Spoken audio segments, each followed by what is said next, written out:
તો આમ તો રેડ કરવાનું કામ પોલીસ અને તંત્રનું છે, પણ જ્યારે તંત્ર અને પોલીસ સરખું કામ નથી કરતી ત્યારે પ્રજા અને કહી શકાય ક્યાં જવું તે આવા પ્રશ્નો થતા હોય છે અને આવું જ રાજકોટમાં થયું છે।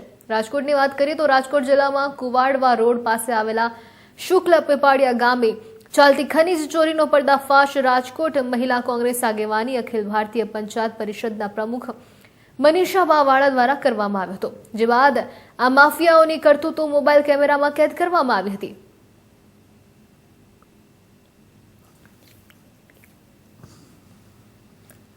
આ તકે ખાસ વાત કરવામાં આવે મનીષા બાવાળા સાથે વાત કરતા જાણવા મળ્યું હતું કે કામ રાજકોટ કલેક્ટર તંત્રના ખાણ ખનીજ વિભાગ અને પોલીસને કરવાનું હોય અને નહીં કરાતા મહિલાઓને મેદાને ઉતરવું પડ્યું છે।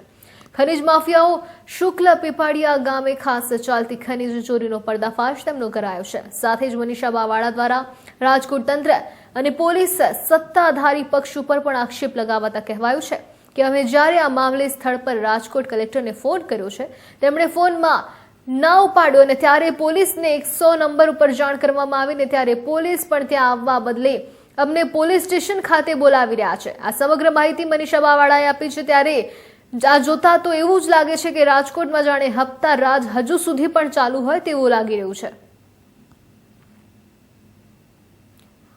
જે પ્રકારે ખાસ માહિતી મળી રહી છે તેના પર જો નજર કરવામાં આવે તો આમ તો કહી શકાય કે જે રેડ પાડવાનું કામ છે, જે લોકોની મદદ કરવાનું કામ છે તે પોલીસ અને તંત્ર દ્વારા જ કરવામાં આવતું હોય, પરંતુ જ્યારે તંત્ર જ કહી શકાય તેનું કામ સરખું ન કરતી હોય ત્યારે પ્રજા ક્યાં જાય? અને આવો જ એક કિસ્સો રાજકોટમાં બન્યો છે।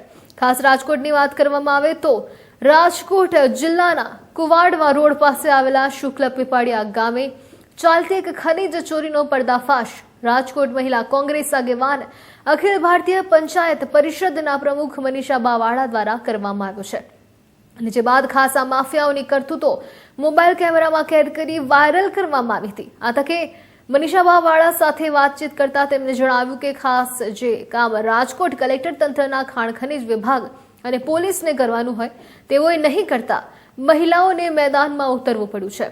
ખનીજ માફિયાઓ શુક્લ પીપાડિયા ગામે ચાલતી ખનીજ ચોરીનો પર્દાફાશ અહીં કરવામાં આવ્યો છે। સાથે જ મનીષા બાવાળા દ્વારા રાજકોટ તંત્ર અને પોલીસ તેમજ સત્તાધારી પક્ષ ઉપર પણ ઘણા આક્ષેપ લગાવવામાં આવી રહ્યા છે। આક્ષેપ લગાવતા તેમણે કહ્યું છે કે અમે જ્યારે પણ આ મામલે સ્થળ પર રાજકોટ કલેક્ટરને ફોન કર્યો તો તેમને ફોન નથી ઉપાડ્યો। અમે પોલીસને ફોન કર્યો, 100 નંબર પણ જાણ કરી, ત્યારે પોલીસ ત્યાં આવવાના બદલે અમને પોલીસ સ્ટેશન ખાતે બોલાવી રહી છે।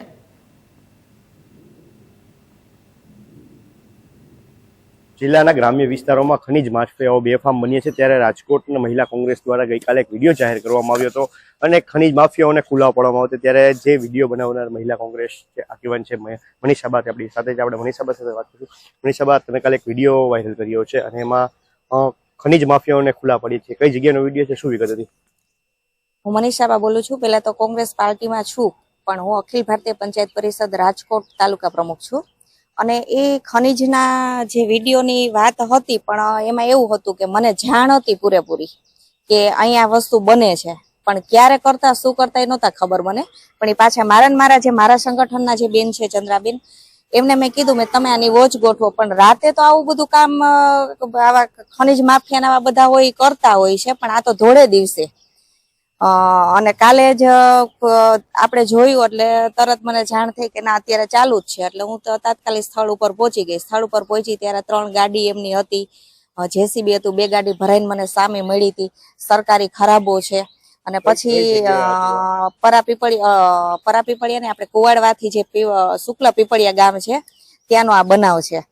પણ આપણે જોઈએ તો ભરવાડ જે આવા તત્વો હોય એ લોકો, પણ જયારે મારું કહેવાનું એમ છે કે જયારે આ બધી વસ્તુ બનતી હોય તો ખનીજના જે સરકારી ખરાબામાંથી જો આવું ધોળા દિવસે થતું હોય તો આમાં મને એવું 100% લાગે છે કે સરપંચ તલાટી બધા ભળેલા હોય એવું। એનું કારણ છે કે ઈ લોકો જયારે સ્થળ ઉપર હતા ત્યારે એમને પૂછ્યું મેં કે તમે કોના આ જગ્યા કોની છે, તો કે અમારી નથી કે બરાબર। તો મહત્વની બાબત કે જે કામ તંત્રને કરવાનું હોય, જે ખાતાને કરવાનું હોય, કારણ કે ખનીજ જે ચોરી થઈ રહી છે તેનું પુરવઠા વિભાગને તેનું રોકવાની હોય, કલેક્ટર તેનું ધ્યાન રાખવાનું હોય અને જે સ્થાનિક પોલીસ છે તેને રેડો કરવાની હોય જો એમને ખબર પડતી હોય તો। પણ શું તમને લાગે છે કે આ તંત્ર છે, જે કલેક્ટર તંત્ર, પોલીસ તંત્ર અને જે સરકારી બધા જે કર્મચારીઓ છે તેની મીઠી નજર હેઠળ સરપંચ અને ભાજપના આગેવાનો મીઠી નજર હેઠળ હાલતું એવું લાગે છે? એ 100% ભાઈ એનું કારણ છે. જો આ તંત્ર અને જો આ બધા તંત્રમાંની બધાથી જો એનાથી જો આ બધી વસ્તુ કરતા હોય અને સરપંચોની જો બધા મળી, કારણ કે સરપંચ એટલે ખોબા જેવડું ગામ કહેવાય. ખોબા જેવડા જે ગામની અંદર જો આ વસ્તુ બનતી હોય ને જો સરપંચ આખાડા કાન કરીને બેઠા હોય તો તંત્ર અને સરપંચ બધા મળેલા જ હોય. 100% છે. તો જ આજે અમારે રેડ કરવી પડી હોય ને, નતર આપણે રેડ શું કામ કરવા? અને બધા ગામડાના પ્રશ્ન છે અને હું બધા ગામડામાં 100% હું એવું કહું છું કે જે ગામડામાં ગાયોની ગૌચરની જે જગ્યાઓ છે એ ખવાઈ ગઈ હોય અથવા સરકારી ખરાબા હોય અને એમાં જો આવું બધું ખનીજનું થતું હશે તો એમાં હું રેડું 100% કરવાની જ છું. બીજી એક વાત કે અત્યારે તમે કાલે ત્યાં જોયું કેવા દ્રશ્ય હતા, કઈ રીતનું ને કામકાજ ચાલતું હતું અને કેટલા સમયથી લાગે, તમને શું લાગે છે? આ તો ઘણા સમયથી ચાલતું હશે, કારણ કે બધી જગ્યા ખોદાઈ જ ગઈ છે કે જગ્યા ક્યાંય રહી જ નથી. અને એમને મને એવું કીધું કે હું સરપંચ, તલાટી, મંત્રી અમે બધા સાથે મળીને જ આ કરી છે અને આ જગ્યા એટલે મેં કીધું તમે માટી કોની પાસે શેના માટે તમે લ્યો છો? એટલે કે લઈ અને અમે ગામ માટે. મેં ગામ માટે તમારે માટી દેવાનો કોઈ તમારો એવો પ્રશ્ન જ નથી. તમે મેં કીધું ખનીજમાંથી કે તમે ક્યાંયથી એની પરમિશન લીધી છે કે તમે આ માટી લ્યો છો અને શેના માટે? પેલા ગામ માટે ઉપયોગ કરવાની સરપંચે ક્યાંથી દેવી સરપંચનું કામ છે, એ તમારું નથી. મેં કીધું અને તમારી પાસે લેખિત હોય તો મને આપો. તો કેમ બધાને તમારે જ્યાં દોડવું હોય ત્યાં દોડ લેજો, મારા ઉપર સુધીના છેડા છે, અમારું કોઈ કઈ કરી નહીં શકે. આ તત્વો જો આવું શબ્દ બોલતા હોય તો આમાં મને 100% એવું જ લાગે છે કે સરપંચ અને તંત્ર અને સરકાર આ બધા મળેલા હોય તો જ આ વસ્તુ થતી હોય, બાકી આ વસ્તુ ન થાય. શું માનો છો રાજકોટમાં હપ્તારાજ હજી પણ ચાલુ છે? કારણ કે આ બધું જે દ્રશ્યો સામે આવ્યા કાલ તમારી પાસે, લાગે છે કે હપ્તારાજથી જ આ બધું શક્ય છે?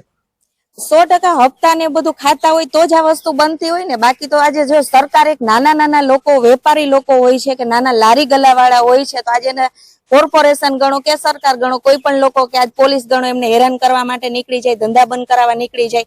તો આવા મોટા જો આવા ભૂમાફિયા હોય કે આવા તત્વો હોય, આવા તત્વો હોય, જો આવા કામો જો મોટા થતા હોય ને મોટા આવા કૌભાંડ થતા હોય તો હપ્તા મળતા હોય તો જે કામ ઉપર એની નજર ન હોય ને. જો સામાન્ય નાની લારી વાળા ધંધાર્થી હોય એની ઉપર જો કોર્પોરેશન હોય કે તંત્રની નજર હોય છે તો આ લોકો ઉપર શું કામે નહીં?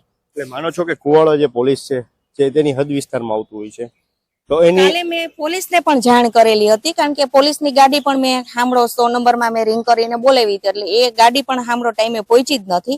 અને છેલ્લે પછી એમણે એવું કીધું કે તમે પોલીસ સ્ટેશન બેન આવી જાઓ.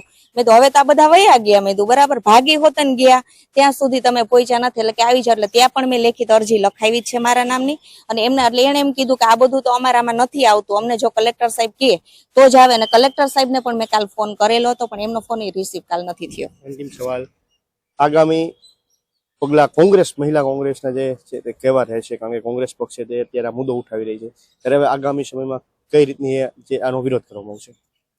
કોંગ્રેસ પાર્ટીમાંથી તો સાંભળો ચાલશે તો અમે શહેર પ્રમુખને જાણ કરશે, પણ અત્યારે હું અખિલ ભારતીય પંચાયત પરિષદના જે રાજકોટ તાલુકા પ્રમુખ છું એ જ હોદ્દા ઉપરથી હું અત્યારે ચાલુ છું. અને એ જ હોદ્દા ઉપરથી કે કાયમી આને શું રીઝન આવે છે એ જોઈ લેશે, પણ આના માટે છેલ્લે સુધી લડત દેવી પડશે તો અમે લડત આપશી. પણ અમારી લડત આના માટે ચાલુ જ રહેશે. આજે તંત્ર સૂતું હશે તો એને જગાડશી, અને જોઈ કામગીરી નહીં કરે તો અમે ઉપર લેવલ સુધી પહોંચવા પણ મારી તૈયારી છે. અખિલ ભારતીય પરિષદના પ્રમુખ મનીષા બાવાળા, જેમનું કહેવાનું હતું કે જે અમે કાલે દ્રશ્ય જોયા તેનાથી સ્પષ્ટ થઈ રહ્યું હતું કે હપ્તારાજ અને રાજકોટમાં જે ભૂમાફિયાઓ છે, જે ખનીજ માફિયાઓ છે, બેફામ બન્યા છે. તંત્રની કોઈ ગણના નથી થતી. તંત્ર આંખાડા કાન કરીને બેસી રહ્યું છે.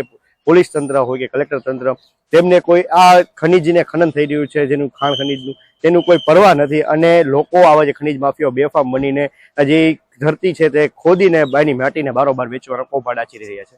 પ્રતિક લીંબાણી, ઇન્ડિયા ન્યૂઝ, રાજકોટ.